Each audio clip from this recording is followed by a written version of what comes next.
আমি কেন আপনি ওনাদের সামনে হাতছড় করছেন?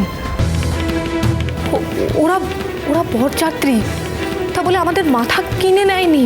সুধা, এটা আমার সংসার, আর আমি যেভাবে বলবো সেভাবেই সবটা চলবে। আর তুমি এতে যদি বাগড়া দিতে আসো, তার ফল কিন্তু ভালো হবে না। আমি এটা ভুল হচ্ছে।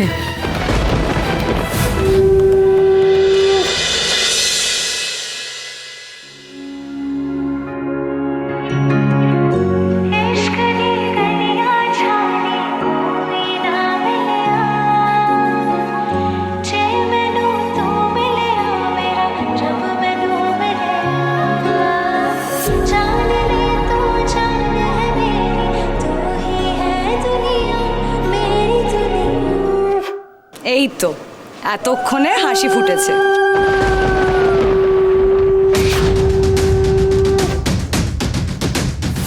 মেয়েটার মুখের দিকে তাকিয়ে আমাদেরকে সবটা মেনে নিতে হবে।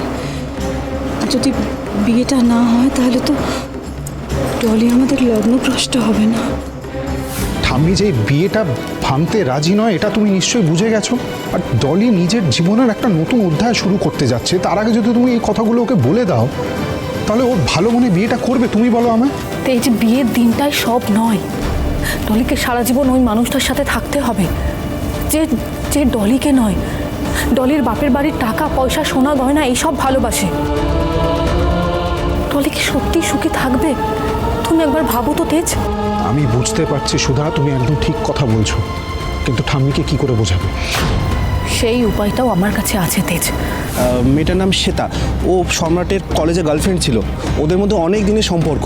আমরা এখন ওর বাড়ির সামনেই আছি। শোনার দেরি করলে চলবে না, আমাদের হাতে সময় খুব কম। ওটা দিয়েই এই সম্রাটের আসল চেহারাটা সবার সামনে আনতে হবে। আমি জানি ডলি, তুমি এতটা দুর্বল নও।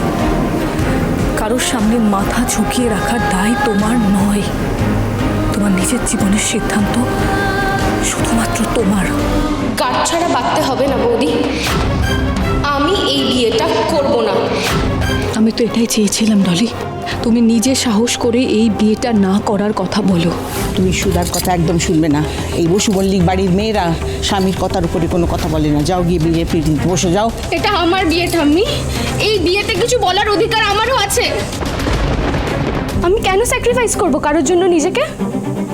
আমি যেরকম সেরকমই সুন্দর, কারোর জন্য আমি নিজেকে বদলাবো না। বুঝতে পেরেছেন আপনি? আমি কারোর জন্য নিজেকে বদলাবো না। শোনো, আমি কারোর জন্য নিজেকে বদলাবো না। সাবাস ডলি, যতক্ষণ না নিজে নিজের হয়ে কথা বলতে পারছো ততক্ষণ কেউ তোমার হয়ে কথা বললেও সেই কথার কোনো দাম থাকে না। এবার সবাই তোমার ইচ্ছের মর্যাদা দেবে। শুভ বিবাহ সোম থেকে রবি প্রতিদিন রাত 10:30টায় স্টার জলসায় ও জিও হটস্টারে।